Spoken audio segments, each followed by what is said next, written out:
What is God's plan for Iran? A destiny hidden for 2,500 years in the Bible. To ask this question is to stand at the intersection of modern headlines and ancient, sacred text. The name Iran for many conjures images of geopolitical tension, of black and white newsreels and complex diplomatic standoffs. It is a nation often viewed through the narrow lens of the present moment. But to truly understand its destiny, we must peel back the layers of recent history, go beyond the last century, and journey deep into the Pasto, a time when Iran was known as Persia, a name that echoed with the power of empire and the whispers of prophecy. We must open a book that claims to hold the secrets of kings and the fate of nations, not for a single lifetime, but for millennia. Our story does not begin in a modern capital, but in the dust and despair of ancient Jerusalem, around 700 years before the birth of Christ. The Golden Age of Solomon is a distant, painful memory, a story told by grandfathers to wide-eyed children who could scarcely imagine such splendor. The kingdom of Israel has fractured, and the northern tribes have already been conquered and scattered to the winds by the brutal Assyrian Empire. In the southern kingdom of Judah, a palpable fear hangs in the air, thick as the smoke from the altar fires. The walls of Jerusalem, though still standing, feel fragile. Every caravan that arrives from the north brings fresh rumors of armies on the move, of cities turned to ash. The world is a chessboard of ruthless kings, and Judah is but a small, vulnerable pawn.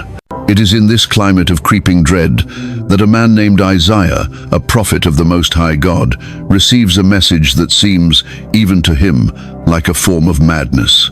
It is a message that will defy logic, challenge faith, and name the unnameable. For decades, Isaiah has spoken the words of God, words of warning against idolatry, calls for justice, and promises of a future Messiah from David's line. But this new word is different. It is terrifyingly specific. Imagine Isaiah in the fading light, a clay lamp sputtering beside him, a scroll of papyrus spread on the rough-hewn table. His hand, accustomed to the weight of a stylus, feels heavy, almost disobedient. God has been speaking to him of his own power, mocking the idols of wood and stone that cannot speak, challenging the sorcerers and diviners of the great nations to declare the future. And then, in the prophet's soul, a name drops like a stone into a silent pool, a name he has never heard, a name that belongs to no one living. He picks up his stylus, dips it in ink, and his hand begins to move, writing the divine dictation that will echo for 27 centuries. First, a promise for his own broken people, a promise that sounds impossible. God speaks of a future restoration for a city not yet destroyed and a temple not yet burned, who says of Jerusalem, "It shall be inhabited, of the towns of Judah, they shall be rebuilt, and of their ruins I will restore them." This alone would have been enough to give a flicker of hope to a desperate people. But God is not finished. He is about to reveal the very instrument of this impossible restoration. And this is the moment that shatters all expectation. Who says of Cyrus, "He is my shepherd, and will accomplish all that I please." He will say of Jerusalem, "Let it be rebuilt," and of the temple, "Let its foundations be laid." Cyrus. The name hangs in the air, alien and strange. Who is Cyrus? No king in Judah, in Assyria, in Egypt bears that name. He does not exist. He is a phantom, a ghost in a prophecy. The word for shepherd is a term of endearment and leadership, a title God reserves for those he chooses to care for his flock, like King David. To give it to a man who is not yet born, a man who will certainly be a foreigner, a pagan from a land they do not know it, is unthinkable. One can almost hear the whispers that must have followed the first reading of this scroll in the temple courts. Has Isaiah gone too far? Has his grief for Judah clouded his mind? But the shockwave had only just begun. As Isaiah continues to write, the prophecy intensifies, becoming even more personal, even more scandalous to the Hebrew ear. God speaks again, this time addressing this future king directly, as if he were standing right there in the room. This is what the Lord says to his anointed, to Cyrus, whose right hand I take hold of to subdue nations before him, and to strip kings of their armor, to open doors before him, so that gates will not be shut. The word is there, stark and undeniable. Mashiach, his anointed. To understand the seismic power of this single word, we must understand the soul of Israel. Mashiach is the Hebrew term from which we get Messiah. It is the sacred title bestowed upon their own kings, consecrated with holy oil, set apart for God's purpose. It is the title dripping with all their hopes for a deliverer, a son of David, who would restore the kingdom and rule in righteousness. It is the holiest of designations for a human leader. And here, God is bestowing it upon a non-existent pagan king of a future unknown empire. It was a theological earthquake. It was as if God was deliberately smashing their categories, breaking down the walls between the sacred and the secular, the Jew and the Gentile. He was declaring, in the most dramatic way possible, that all of history is his. He does not ask for permission to choose his instruments. He can raise up a shepherd from the fields of Bethlehem, or a king from a pagan court in the distant east. His plan is not limited by human bloodlines or religious traditions. And why? Why would God do this? The text itself provides the breathtaking answer. For the sake of Jacob my servant, of Israel my chosen, I summon you by name and bestow on you a title of honor, though you do not acknowledge me. The entire purpose of this future king's rise to power, his conquests, his glory, was not for his own sake. It was for the sake of a small, broken nation of exiles who would desperately need a deliverer. Cyrus would be a tool, a magnificent and powerful one, in the hands of a sovereign God who keeps his promises.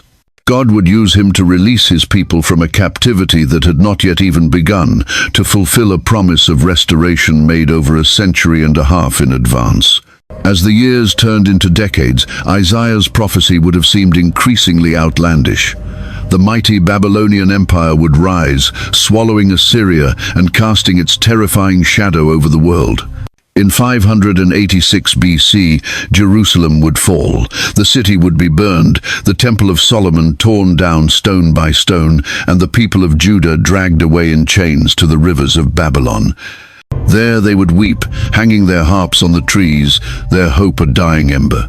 The prophecy of Isaiah, naming a mysterious savior named Cyrus, would seem like a cruel and distant dream, the last words of a forgotten prophet from a ruined kingdom. But the word of God had been spoken. The name was written, and in the courts of heaven, a 150-year countdown had already begun. The 70 years that followed the destruction of Jerusalem were a long, slow drowning in the waters of Babylon. For the exiled people of Judah, hope became a contraband emotion, whispered only in the quiet of family homes. They lived and worked and died in the shadow of the Ishtar Gate, their lives measured by the rhythms of a foreign empire. The prophecies of Isaiah, once a source of comfort, now felt like salt in a wound. Cyrus. The name was a ghost, a myth. The temple was rubble. The city of David was a haunt for jackals. The harps that once sang the psalms of Zion now hung silent on the willow trees, their strings collecting the dust of a land of bondage. By the rivers of Babylon they sat and wept, a people adrift in the ocean of history, their God seemingly silent. But God is never silent. His movements are not always in the thunder and the earthquake. Sometimes they are in the rustling of a distant wind, a rumor from the far-off mountains. While Judah wept, a new power was stirring in the east. A young man born into the minor royalty of a vassal kingdom named Anshan was beginning his ascent. His name, of course, was Cyrus. History tells us he was a prodigy of strategy and diplomacy. He united the fractious tribes of the Medes and the Persians under a single banner, forging an army that moved with a discipline and speed the world had never seen. He was not a butcher like the Assyrians, nor a vainglorious tyrant like the Babylonians. He was known for his mercy to the conquered, for respecting their customs and their gods. On the vast political landscape, he was a new kind of storm, one that brought not just destruction but change. Meanwhile, Babylon festered in its own pride. The city fortified by Nebuchadnezzar was considered the wonder of the ancient world, an impregnable fortress of human achievement. Its outer walls were so thick that chariot races were held on top of them. The mighty Euphrates River flowed directly through its center, serving as both a source of life and a natural moat, its entry and exit points guarded by massive bronze gates. The city was a monument to human arrogance, a declaration in brick and mortar that it could never fall. Inside these walls, in the year 539 BC, the grandson of Nebuchadnezzar, a king named Belshazzar, held a magnificent feast. The book of Daniel paints a vivid scene of supreme hubris. Drunk on wine and power, Belshazzar commits the ultimate act of sacrilege. He calls for the sacred vessels, the gold and silver goblets that his grandfather had plundered from God's temple in Jerusalem. He and his nobles, his wives and his concubines drink wine from these holy cups, praising their own gods of gold and silver, of bronze, iron, wood and stone. They were toasting their own glory with the instruments of a conquered god. It was in that precise moment of defiance that God, who had seemed so silent, chose to answer. Suddenly, the fingers of a human hand appeared, materializing out of thin air. With an unearthly silence, they began to write on the plaster of the palace wall, a message traced in the flickering torchlight. A wave of terror washed over the banquet hall. The king's face turned pale, his knees knocked together, and his bravado dissolved into pure primal fear. His wise men, his enchanters and diviners, the very best of Babylon, were summoned, but they could not read the cryptic script. Only one man could. An old Jewish exile, a man who had served kings and interpreted dreams for decades, a man who had never bowed his knee to the gods of Babylon. Daniel was brought before the terrified king. He looked not at the king but at the writing, and delivered the verdict of heaven. Mene, Mene, Tekel, Upharsin. God has numbered the days of your kingdom and brought it to an end. You have been weighed on the scales and found wanting. Your kingdom is divided and given to the Medes and Persians. Even as Daniel spoke these words of doom, the prophecy of Isaiah was reaching its stunning climax outside the city walls. While Belshazzar and his court were desecrating holy things, the Persian army under Cyrus was executing a masterful and audacious plan. They had spent days digging canals, diverting the flow of the mighty Euphrates River into a marshland. The water level in the channel flowing through Babylon began to drop, inch by inch. Soon, it was only thigh-deep. A silent army, under the cover of a festival night, began to wade into the heart of the world's most powerful city. And here, the words of Isaiah, spoken 150 years earlier, leap from the scroll and become history. God had promised to this Cyrus, "I will go before you. I will break down gates of bronze and cut through bars of iron, to open doors before him so that gates will not be shut." In their drunken revelry, the Babylonians had made a fatal error. They had left the massive bronze gates along the riverfront unbarred. The Persian soldiers streamed through them, meeting almost no resistance. The impenetrable city, the fortress of pride, fell not with a bang, but with a whisper. That very night, Belshazzar, the king of Babylon, was slain. The empire that had enslaved God's people dissolved in a single night of divine judgment. The sun rose on a new world order. Cyrus, the Persian, was master of Babylon. And then he did something that no conqueror before him had ever done. Instead of deporting more people, he issued a decree that would change the destiny of the Jewish people forever. The book of Ezra records the moment the 150-year-old prophecy found its voice in a royal decree. In the first year of Cyrus, king of Persia, in order to fulfill the word of the Lord spoken by Jeremiah, the Lord moved the heart of Cyrus, king of Persia, to make a proclamation throughout his realm. The decree was electrifying. It granted every Jew in his empire permission to return to Judah and, at the king's expense, to rebuild the temple of their God in Jerusalem. He didn't just release them, he commissioned them, he funded them. He returned the thousands of gold and silver vessels that Nebuchadnezzar had stolen. Imagine the moment that decree was read to the Jewish elders in Babylon. The disbelief, The stunned silence followed by weeping. But this time they were not tears of sorrow, but tears of incomprehensible joy. The forgotten prophecy, the ghost name Cyrus, it was all real. Their God had not been silent. He had been working, weaving the threads of empires and the destinies of kings to keep a promise made to their great-great-grandfathers. The shepherd, named a century and a half before he was born, had arrived. He had opened the cage, and the road home, once an impossible dream, now lay open before them. The decree of Cyrus was more than a political maneuver. It was a divine earthquake that sent shockwaves of hope through every Jewish community scattered across the vast Persian Empire. A remnant, led by men like Zerubbabel and Joshua the high priest, began the long, arduous journey home. They were a people carrying the weight of memory and the blueprint of a future. They laid the foundations of the new temple amidst tears of joy and the mournful cries of the old men who remembered the glory of Solomon's original house. The promise was being fulfilled. God's shepherd had done his work.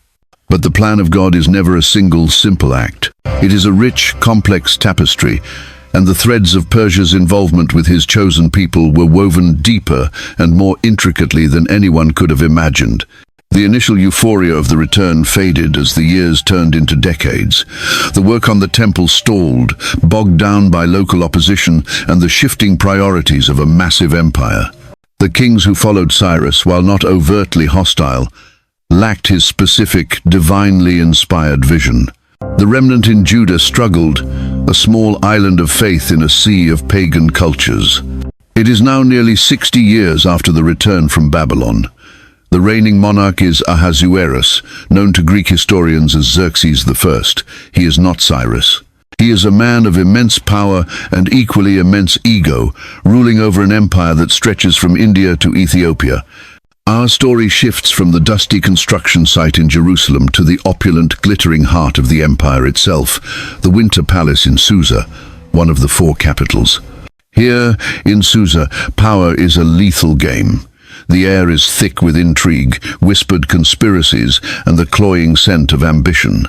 The palace is a labyrinth of marble courts, hanging gardens, and gilded halls, where a single wrong word could mean a swift execution. It is a world governed by the immutable, prideful law of the Medes and the Persians, a system so rigid that not even the king who made a law could revoke it. Into this viper's nest of power politics, a place seemingly devoid of God's presence, our story now turns. And it centers on two Jewish exiles who had not returned to Jerusalem, a wise, devout man named Mordecai and his young, beautiful cousin Hadassah, whom he had raised as his own daughter. Hadassah, whose Persian name was Esther, was a woman of quiet grace and striking beauty living in the Jewish quarter of Susa. Her life was simple, guided by the faith of her people and the loving counsel of her cousin Mordecai. She was as far from the throne of Persia as a wildflower is from a royal garden, but God's plans often grow in the most unexpected soil. King Ahasuerus, in a spectacular display of his wealth and power, throws a lavish 180-day festival for all his nobles and officials, followed by a 7-day banquet for the entire populace of Susa. On the final day, drunk with wine and pride, he summons his queen, Vashti, to appear before his guests so he can show off her beauty. When she refuses this public humiliation, the king's ego is wounded. In a fit of rage, fueled by the foolish advice of his counselors who fear a rebellion of wives throughout the empire, he deposes Queen Vashti and issues a decree that she may never again enter his presence. The throne is now empty, and so begins the most unlikely beauty pageant in history. A search is launched throughout the 127 provinces of the empire for the most beautiful young virgins, who are to be brought to the palace harem to be prepared for one night with the king. From this pool of candidates, he would choose his new queen.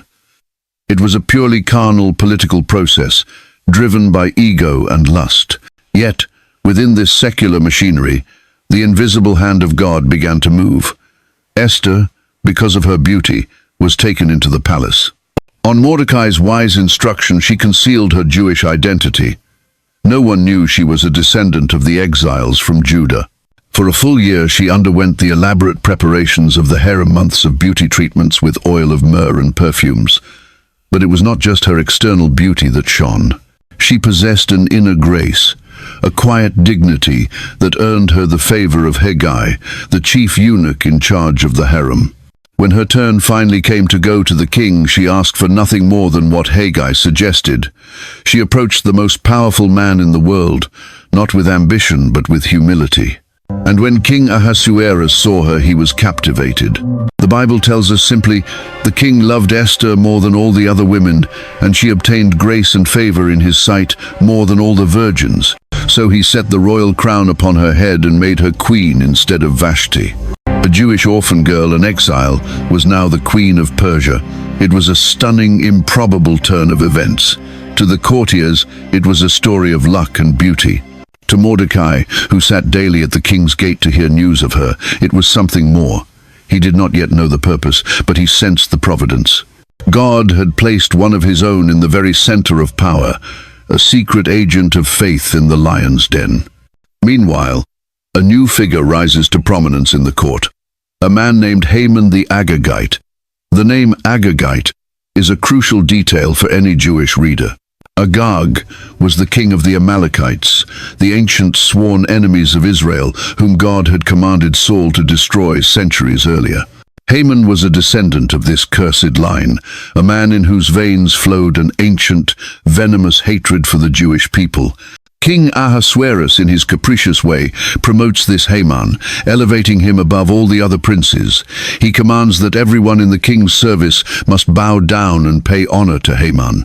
Everyone obeyed, except one.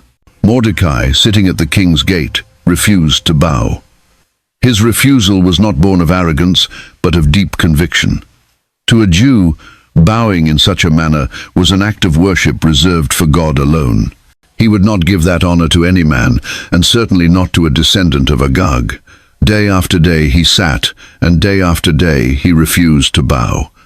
This public act of defiance did not go unnoticed. When Haman learned that the man who slighted him was a Jew, his personal fury metastasized into a genocidal rage. His ancient inherited hatred boiled to the surface. It wasn't enough to destroy one man. He decided he must annihilate Mordecai's entire race. Haman, a master of courtly manipulation, approached the king. He did not mention Mordecai. Instead, he spoke of a certain people, scattered and dispersed throughout the empire, whose laws were different from all other people and who did not keep the king's laws. He painted them as a threat to national security, a disloyal and dangerous element. Then he made his sickening proposal, a decree to destroy, to kill, and to annihilate all the Jews, young and old, little children and women in a single day, and to plunder their possessions. To sweeten the deal, he offered to pay an astronomical sum, 10,000 talents of silver, into the royal treasury. King Ahasuerus, casual and careless with the lives of his subjects, agreed without a second thought. He took his signet ring from his finger, the symbol of his unchangeable authority, and gave it to Haman, the enemy of the Jews. "The silver is yours," the king said, "and the people also, to do with them as you see fit." The decree was written, sealed with the king's ring, and sent by swift couriers to every corner of the vast Persian Empire. The date for the slaughter was set by the casting of lots, or pur. The date chosen was the 13th day of the 12th month, the month of Adar. A death sentence had just been signed against every Jewish man, woman, and child. The law of the Medes and Persians was unchangeable. The trap was set. The enemy was gloating. And the only person in the world who could possibly intervene was a young woman in the palace who had no idea that her people's fate now rested entirely on her shoulders. The royal decree, sealed with the signet ring of Ahasuerus, spread like a plague across the 127 provinces. It was not a secret order whispered in the shadows, but a public proclamation, a state-sanctioned genocide scheduled on the calendar like a grim festival. In the capital city of Susa, the king and Haman sat down to drink, celebrating their ghastly pact, but the city itself was thrown into confusion. Rumors turned to dread as the full scope of the order became clear. For the Jewish people, it was a cataclysm. A wave of raw, primal grief crashed over their communities, from the grand cities of Persia to the smallest villages in the farthest reaches of the empire. The Bible describes a scene of universal mourning. There was great mourning among the Jews, with fasting, weeping, and wailing, and many lay in sackcloth and ashes. Mordecai, the catalyst for Haman's rage, was the first to react. When he learned of the decree, he tore his clothes, a visceral public act of agony, put on sackcloth and ashes, and walked into the heart of the city, crying out with a loud and bitter cry. He went as far as the king's gate, the very entrance to the palace, but could go no further, as no one was permitted to enter clothed in sackcloth. He was a portrait of national despair, a living testament to the death sentence that hung over his people. Word of Mordecai's public grief quickly reached the queen's chambers. Esther, insulated within the golden cage of the harem, was deeply distressed. She had no knowledge of the decree. She only knew her beloved cousin was in anguish. She sent fresh clothes to him, urging him to take off his sackcloth, but he refused. Her comfort was meaningless without understanding his pain. The barrier between her life of royal privilege and the life and death struggle of her people was becoming painfully apparent. Sensing a matter of grave importance, Esther summoned Hathach, one of the king's eunuchs assigned to attend her, and sent him to Mordecai to find out what was wrong. The exchange that followed, relayed by Hathach through the palace gates, is one of the most pivotal conversations in the entire Bible. It is a dialogue that would determine the fate of a nation. Mordecai told the eunuch everything. He detailed Haman's plot, the exact amount of silver promised to the treasury, and gave him a copy of the written edict to show to Esther. The message was no longer just about his personal grief. It was a call to action. He charged Esther to go into the king's presence, to beg for his mercy, and to plead with him for her people. When Hathach returned with Mordecai's message, a cold wave of fear washed over Esther. She understood the palace, its protocols, its lethal etiquette. To Mordecai, she was the queen. To the king, she was a beautiful object he possessed, one he hadn't even summoned for 30 days. Her response to Mordecai was not one of defiance, but of stark, terrifying reality. All the king's officials and the people of the royal provinces know that for any man or woman who approaches the king in the inner court without being summoned, the king has but one law, that they be put to death. The only exception is for the one to whom the king extends the golden scepter, that they may live. But I have not been summoned to appear before the king for these 30 days. She was in essence saying, "You are asking me to commit suicide on the slim chance that the king might be in a good mood." Approaching the king unbidden was a capital offense. It was an act of supreme audacity, a gamble with her own life. The power of the queen was not absolute. It was entirely dependent on the whim of the king. When Mordecai received her fearful reply, his response was a thunderclap of truth, a message that stripped away all her illusions of safety and royalty. It was a prophetic challenge that has echoed through the ages, a call to divine purpose in the face of paralyzing fear. He did not soften his words or offer sympathy for her position. He sharpened the point. First, a warning against the illusion of self-preservation. Do not think that because you are in the king's house, you alone of all the Jews will escape. For if you remain silent at this time, relief and deliverance for the Jews will arise from another place, but you and your father's family will perish. This was a profound statement of faith and a stark warning. Mordecai's faith was not in Esther. His faith was in God. He believed with every fiber of his being that God would not allow his people to be annihilated. Deliverance would come. The only question was whether Esther would be the vessel God used.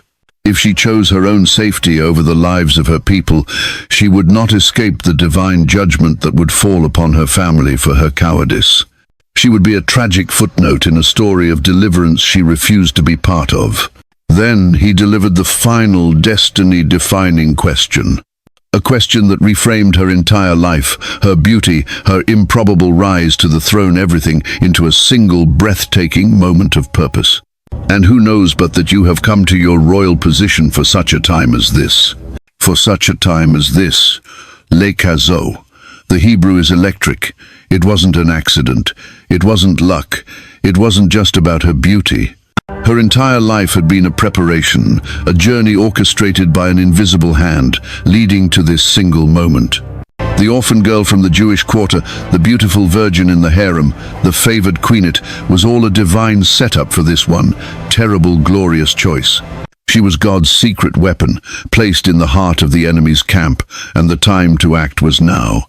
The weight of Mordecai's words crushed Esther's fear. The truth of his challenge ignited a new fire within her. Her identity as a queen faded, and her identity as a Jew, a daughter of her people, rose to the forefront. The fear for her own life was eclipsed by the fate of her nation. In that moment, she transformed from a passive beauty into a decisive leader. Her reply to Mordecai was no longer filled with fear, but with resolute courage and a plan of her own. "Go, gather together all the Jews who are in Susa, and fast for me. Do not eat or drink for 3 days, night or day. I and my attendants will fast as you do. When this is done, I will go to the king, even though it is against the law. And if I perish, I perish. If I perish, I perish." These are the words of someone who has surrendered the outcome to God. She was stepping off the cliff of human reason and into the arms of divine providence. She was not just going to act, she was mobilizing the spiritual power of her people. She understood that this was not just a political battle against Haman, but a spiritual war. Before she faced the earthly king, she would appeal to the King of Heaven, supported by the prayers and fasting of her entire community. The stage was set. After 3 days of silence, fasting and prayer, the orphan queen would risk everything and walk, unsummoned, into the presence of the most powerful man on earth. For 3 days, a holy stillness descended upon the Jewish community in Susa.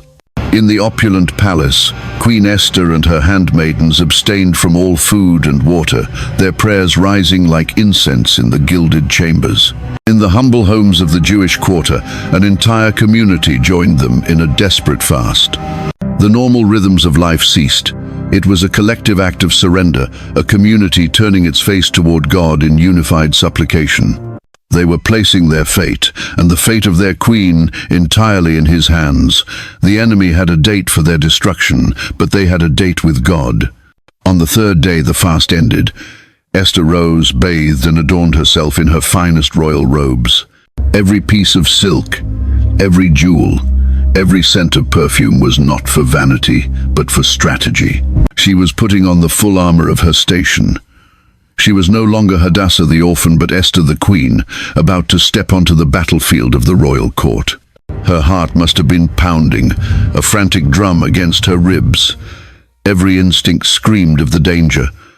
The law was clear. The king's mood was a fickle, unpredictable storm.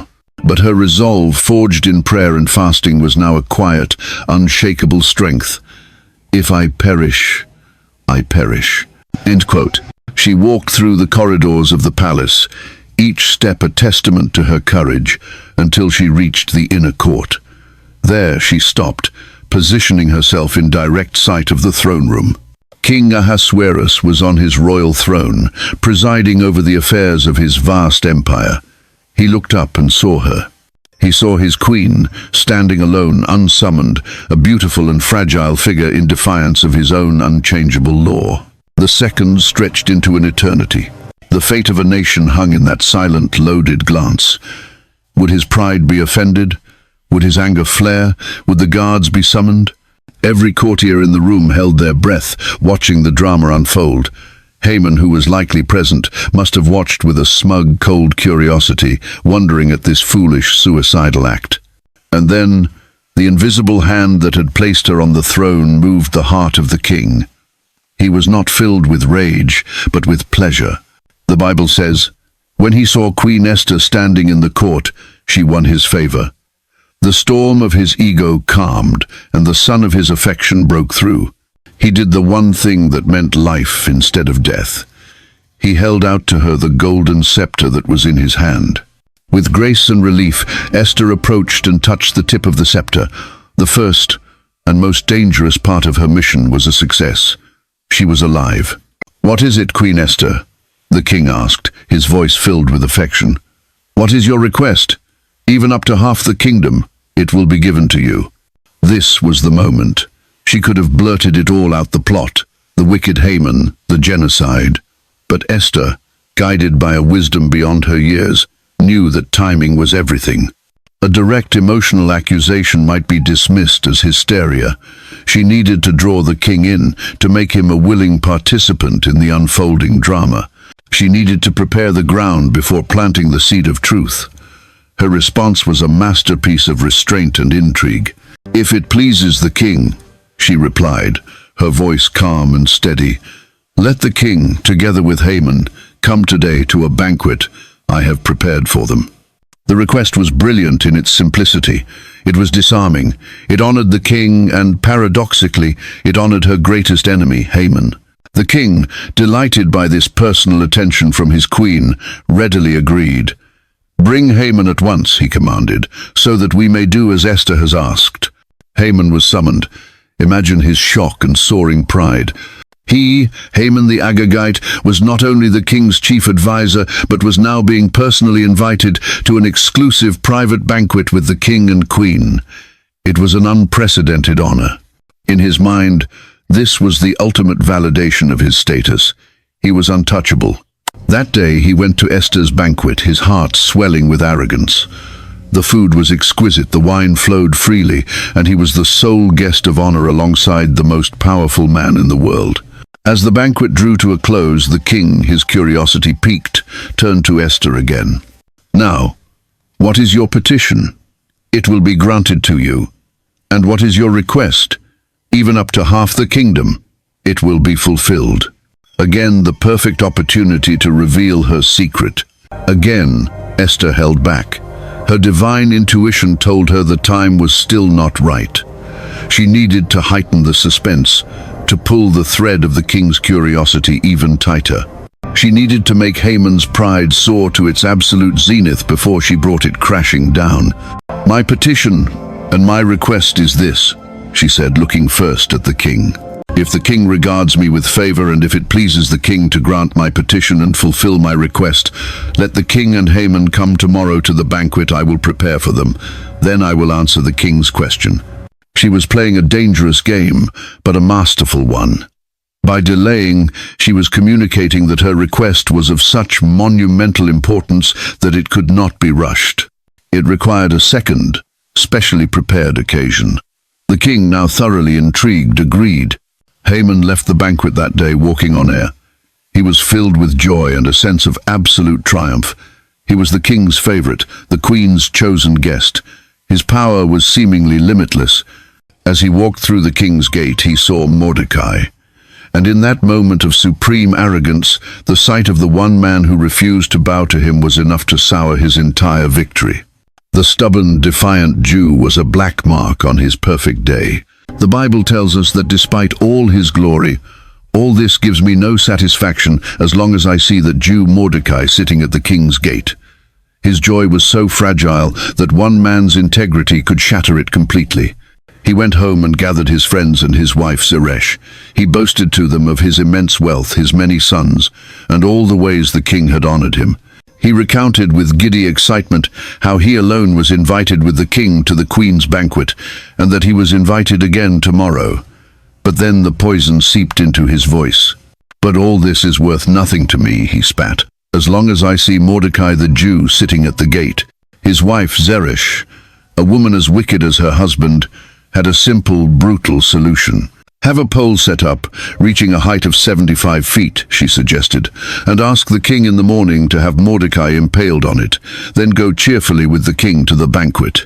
The idea delighted Haman. It was the perfect solution. He would not only eliminate the source of his irritation, but do so with the king's blessing, making it a public spectacle of his power. He would rid himself of his personal enemy just hours before the final confirmation of his triumph at the queen's second banquet. He immediately gave the order.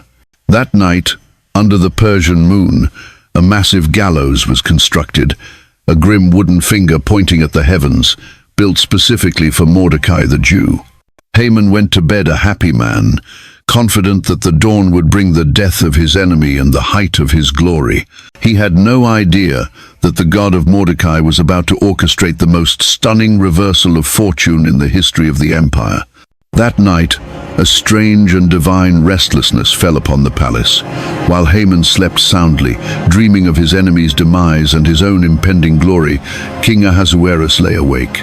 Sleep, a comfort afforded to the lowliest peasant, eluded the master of 127 provinces. The Bible records this pivotal moment with profound simplicity. That night, the king could not sleep. It was not a night of sickness or worry, but a sovereign insomnia, a sleeplessness orchestrated by the God who neither slumbers nor sleeps. In the quiet pre-dawn hours, when the mind is most reflective, the king felt an inexplicable urge. To soothe his restlessness, he didn't call for music or wine. He called for a book. Not just any book, but the official court chronicles. The book of the records of the chronicles, the dry, factual, day-by-day log of the events of his reign. An attendant was roused from his sleep. The heavy scroll was brought, and he began to read aloud to the king, his voice droning on in the dimly lit chamber. He read of trade agreements, of minor appointments, of building projects, the mundane minutiae of a sprawling empire. The king listened, his mind wandering, until the reader came to a particular entry, a forgotten footnote from the past. The record stated that two of the king's chamberlains, Bigthana and Teresh, who guarded the doorway, had become angry and had conspired to assassinate the king. The plot had been uncovered and reported by a man named Mordecai the Jew. The king's mind suddenly sharpened. He sat up. Mordecai. He had heard that name recently. But this detail, this act of life-saving loyalty, had been buried in his memory. What honor and recognition has Mordecai received for this? The king asked abruptly. A moment of awkward silence fell in the room. The attendants conferred. They checked the records again. The answer came back, almost embarrassingly. Nothing has been done for him. The king, a man whose entire world was built on a system of rewards and punishments, was stunned. A man had saved his life, and the throne had completely overlooked him. This was more than an oversight. It was a failure of the fundamental principle of kingship. It was an injustice that demanded immediate correction. The king's restless night now had a clear and compelling purpose: to honor the man who had saved his life. Just as the sun began to cast its first pale rays over Susa, the king heard a sound. "Who is in the court?" he called out. As Providence would have it, the man standing in the outer court was none other than Haman. He had arrived at the palace at the crack of dawn, too eager to wait. He had come for one reason: to ask the king's permission to impale Mordecai on the 75-foot gallows he had so gleefully prepared. He was about to ask for a man's life, but before he could speak, the king summoned him in. Haman entered the throne room, his heart pounding with anticipation, ready to make his gruesome request. But the king spoke first, his mind consumed with his own agenda. What should be done for the man the king delights to honor? Haman's heart soared into the stratosphere. His ego, a bottomless pit, instantly supplied the answer. Who else could the king possibly wish to honor but him? He, Haman, the chief prince, the special guest of the queen.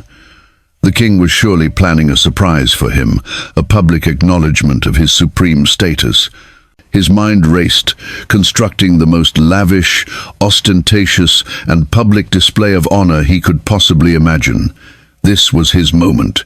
"For the man the king delights to honor," Haman began, his voice dripping with self-importance, "have them bring a royal robe the king has worn and a horse the king has ridden, one with a royal crest placed on its head." He wasn't just asking for gifts, he was asking for the symbols of royalty itself. He wanted to be seen as the king's double, but he wasn't finished. The ceremony was the key. "Then let the robe and the horse be entrusted to one of the king's most noble princes," he continued, savoring every word. "Let them robe the man the king delights to honor, and lead him on the horse through the city streets, proclaiming before him, 'This is what is done for the man the king delights to honor.'" It was a fantasy of ultimate vindication. He imagined himself on that horse, wearing the king's own robe, with a rival prince forced to act as his herald, announcing his greatness to the entire city. It was the perfect prelude to his private banquet with the queen. The king listened to the elaborate proposal and nodded. He liked it. It had the right amount of pomp and grandeur. "Good," he said, turning to a stunned Haman. "Go at once. Get the robe and the horse, and do just as you have suggested for Mordecai the Jew, who sits at the king's gate. Do not neglect anything you have recommended." The name Mordecai the Jew hit Haman like a physical blow. The world tilted on its axis. The blood drained from his face. It was a reversal so swift, so complete, so utterly devastating that it was almost impossible to comprehend. The honor he had so meticulously designed for himself, he now had to bestow upon the one man on earth he despised. The horse he dreamed of riding, he would now have to lead by the bridle. The royal robe he coveted, he would have to place on the shoulders of his mortal enemy. The proclamation of glory he longed to hear, he would have to shout himself, his voice thick with humiliation, through the very streets where he was seen as a demigod. There was no room for argument. The king's command was absolute. Haman, trapped by his own arrogant words, had to obey. He went, his spirit crushed, and found Mordecai at the gate. One can only imagine the scene. Haman, the great prince, forcing a smile, explaining the king's command to a bewildered Mordecai. He clothed him in the king's robe, placed him on the king's horse, and then, taking the reins, began the long, slow parade of shame.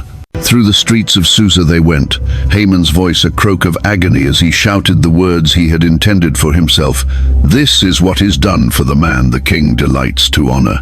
The people watched, astonished.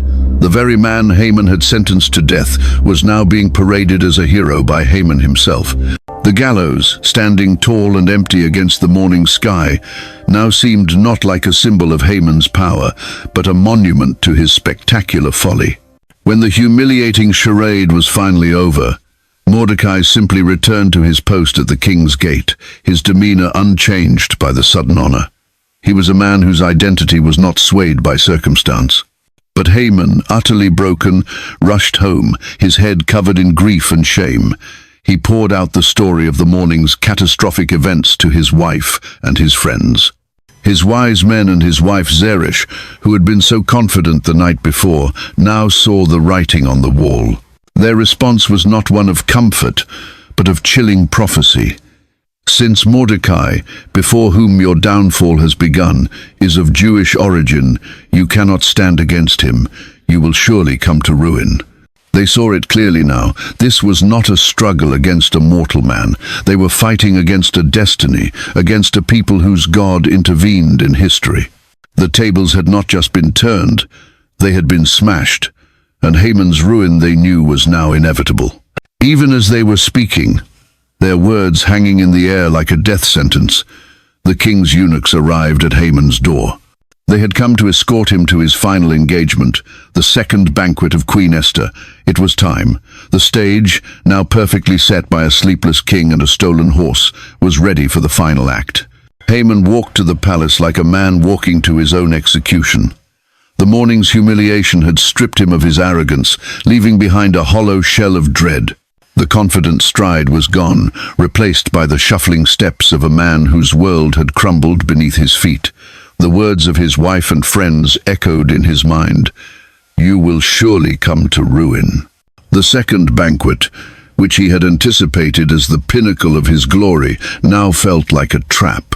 He entered the Queen's banquet hall, a place that only yesterday had been a symbol of his triumph.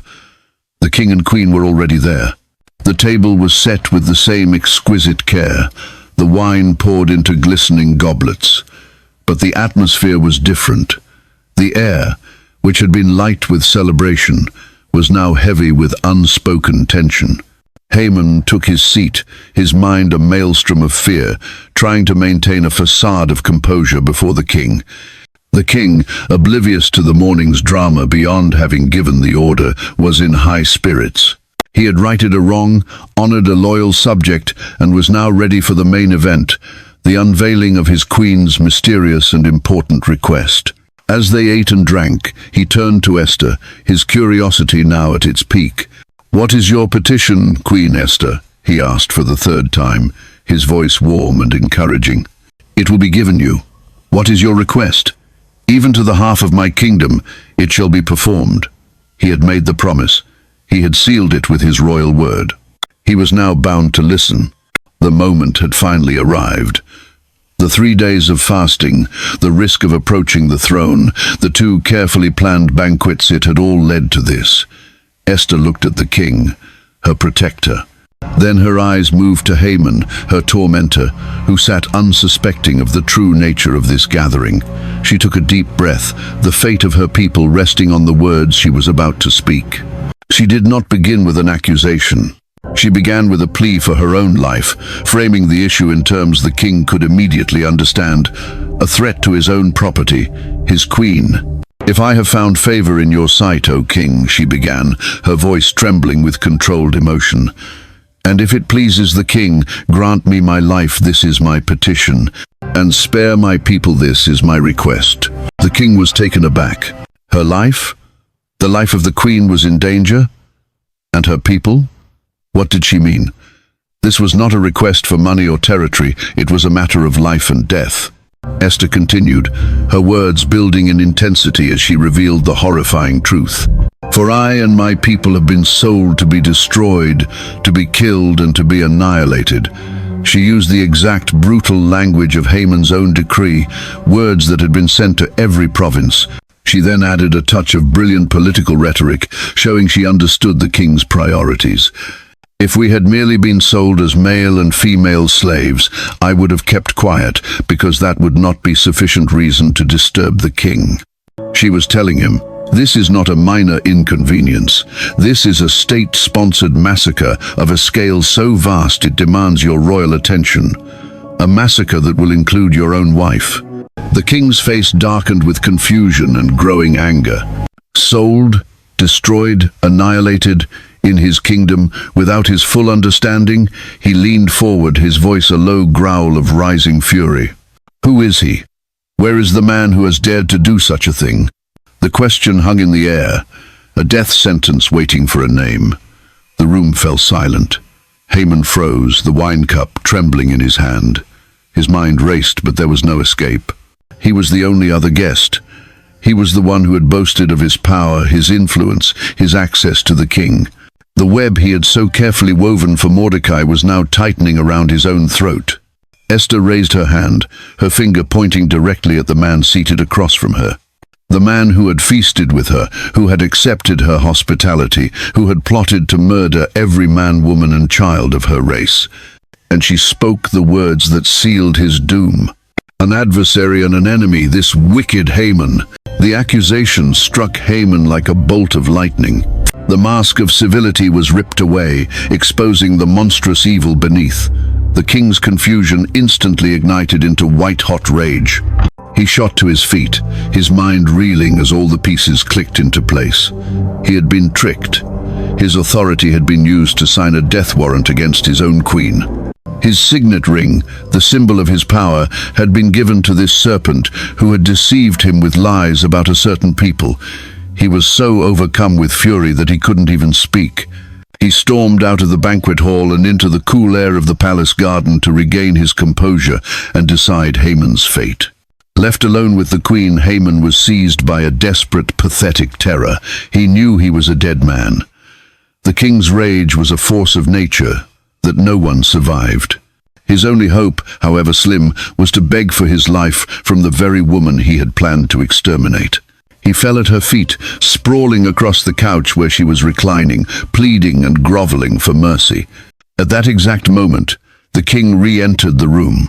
What he saw was a scene that, to his enraged and suspicious mind, looked like an assault. He saw his most hated enemy appearing to molest his queen in his own palace. The last shred of his restraint vanished. "Will he even molest the queen while she is with me in the house?"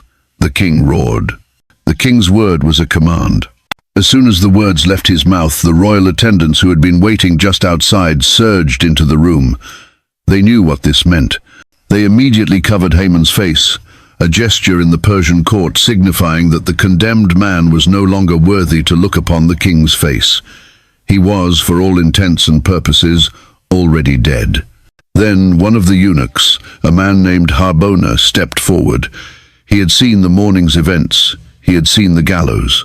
He saw his chance to serve the king and deliver the final piece of poetic justice. A pole reaching to a height of 75 feet stands by Haman's house. hub owner announced.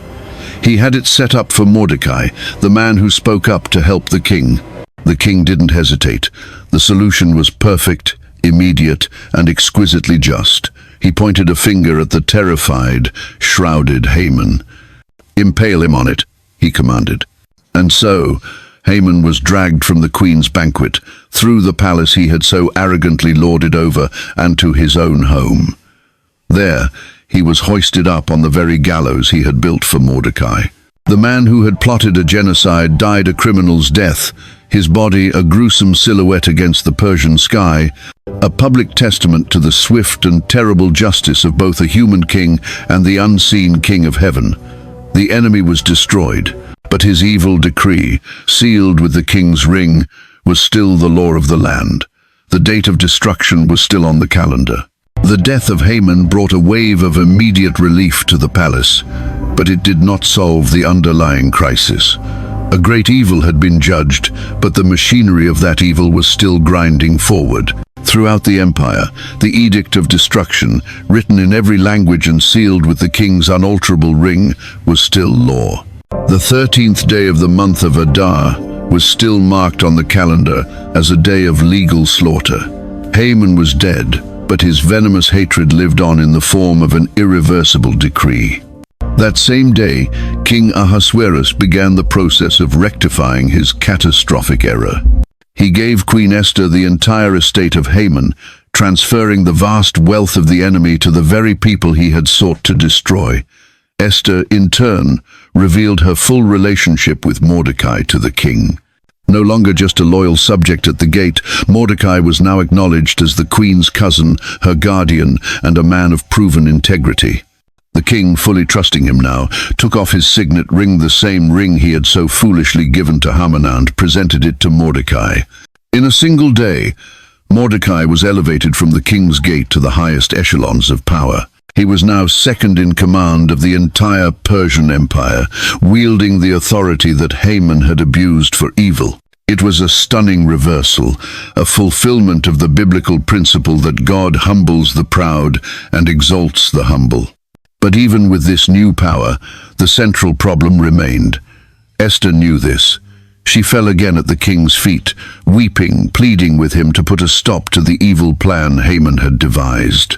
Her personal safety was secure, but her heart ached for her people, who were still living under a death sentence. The king's response revealed the strange and rigid legalism of the Persian Empire. "I have given Haman's estate to you, and they have impaled him on the pole because he laid his hand on the Jews," he explained. But even he, the absolute monarch, was a prisoner of his own laws. "Now you and Mordecai write another decree in the king's name in behalf of the Jews as seems best to you, and seal it with the king's signet ring, for no document written in the king's name and sealed with his ring can be revoked." He could not cancel the first decree. The law of the Medes and Persians was immutable. To do so would be to admit the throne could make a mistake, undermining the very foundation of its authority. But he offered a brilliant, divinely inspired workaround. They could write a second decree, a counter-decree that would not erase the first one, but would give the Jews the power to overcome it. Immediately, the royal scribes were summoned once more. It was the 23rd day of the third month, the month of Shivan. A sense of frantic urgency filled the palace. The couriers who had once carried a message of death were now preparing to carry a message of life. Mordecai dictated the new edict. Written in the king's name and sealed with the king's signet ring, it was a masterpiece of legal and military empowerment. It was dispatched to all 127 provinces, from India to Kush. The decree did not deny the existence of the First Order. Instead, it granted the Jews in every city the full right and royal authority to assemble and protect themselves, to destroy, kill and annihilate the armed men of any nationality or province who might attack them and their women and children, and to plunder the property of their enemies. It was a declaration of state-sanctioned self-defense. God's people were not just permitted to fight back, they were commanded to do so with the full backing of the throne. The king had essentially armed the victims against their would-be assailants. He had turned the tables, transforming a day of planned massacre into a day of righteous judgment. The couriers, riding the fastest royal horses, galloped out of Susa, carrying the new decree with life and death speed. As the news spread, the atmosphere across the empire shifted dramatically. For the enemies of the Jews, who had been eagerly anticipating a day of plunder, the new decree brought confusion and fear. Their legal advantage had vanished. Their potential victims were now an authorized and organized militia. For the Jewish people, the news was like the sun breaking through after a long and terrifying night. The Bible says, "For the Jews it was a time of light and gladness, joy and honor." In every province and city, wherever the edict of the king came, there was joy and gladness among the Jews, with feasting and celebrating. The sackcloth and ashes were replaced with festivals and songs. Their mourning had been turned into dancing. And something else began to happen. A new and profound respect and fear for the Jewish people and their God swept through the Persian population. The public honor given to Mordecai, the execution of the powerful Haman, and the queen's identity had revealed that the Jews were protected by a power far greater than any earthly throne. The Bible notes a remarkable consequence. And many people of other nationalities became Jews because fear of the Jews had seized them. A spiritual harvest began to take place as people recognized the hand of the God of Israel at work. Mordecai himself emerged from the palace that day, a transformed figure. He left the king's presence wearing royal garments of blue and white, a large crown of gold, and a purple robe of fine linen. He was a living symbol of the triumph of his people. And as he appeared, the city of Susa, which had been bewildered by the first decree, erupted in a great shout of joy. His rise to power meant stability and justice for all, not just for the Jews. When Mordecai was exalted, the city rejoiced. The trap set by the enemy had not only been disarmed, it had been reversed and used to bring about a greater glory for God's people than they had ever known. The months leading up to the 13th of Adar were no longer a countdown to destruction, but a time of preparation for a great victory. The people were armed not only with swords and spears, but with the unshakable knowledge that the King of the universe was on their side. The months between the counter-decree and the 13th day of Adar were charged with a tense anticipation. Across the vast empire, two opposing forces prepared for a confrontation, ordained by two conflicting royal edicts. On one side were the enemies of the Jews, those driven by ancient hatreds, greed, or simple opportunistic violence, who still clung to the promise of the first decree. On the other side were the Jewish people, no longer a scattered, defenseless flock, but an organized, empowered, and divinely sanctioned community, ready to defend their families and their future. When the fateful day finally arrived, the outcome was not what anyone could have predicted months earlier. The fear that had once gripped the Jews had now been transferred to their enemies. The officials of the provinces, the satraps, the governors, and the royal administrators all saw the political winds had shifted. They knew that Mordecai, a Jew, was now second only to the king himself.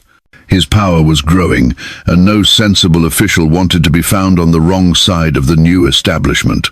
So, the Bible tells us, all the nobles of the provinces, the satraps, the governors, and the king's administrators helped the Jews, because fear of Mordecai had seized them.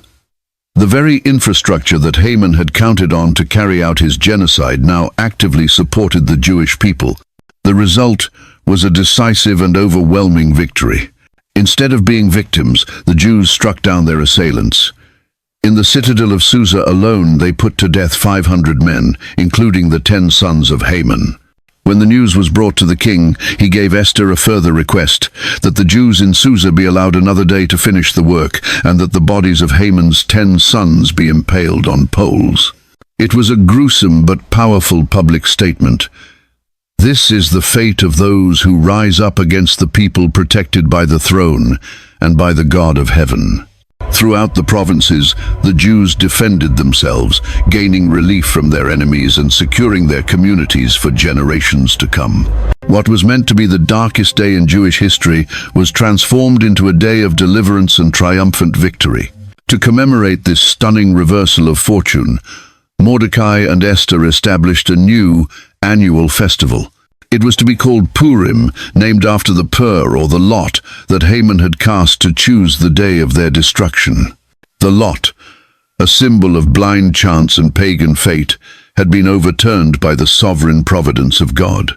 Purim was to be a time of feasting and joy, of sending gifts of food to one another and giving presents to the poor. It was not to be a somber memorial, but a vibrant celebration of life and deliverance. It was a national holiday established not in Jerusalem, but in the heart of the Persian diaspora, a testament to God's faithfulness to his people, even when they are far from their homeland. And for over 2,500 years to this very day, the Jewish people have celebrated Purim, reading the scroll of Esther the Megillah hand, rejoicing in the story of the orphan girl who became a queen and saved her people.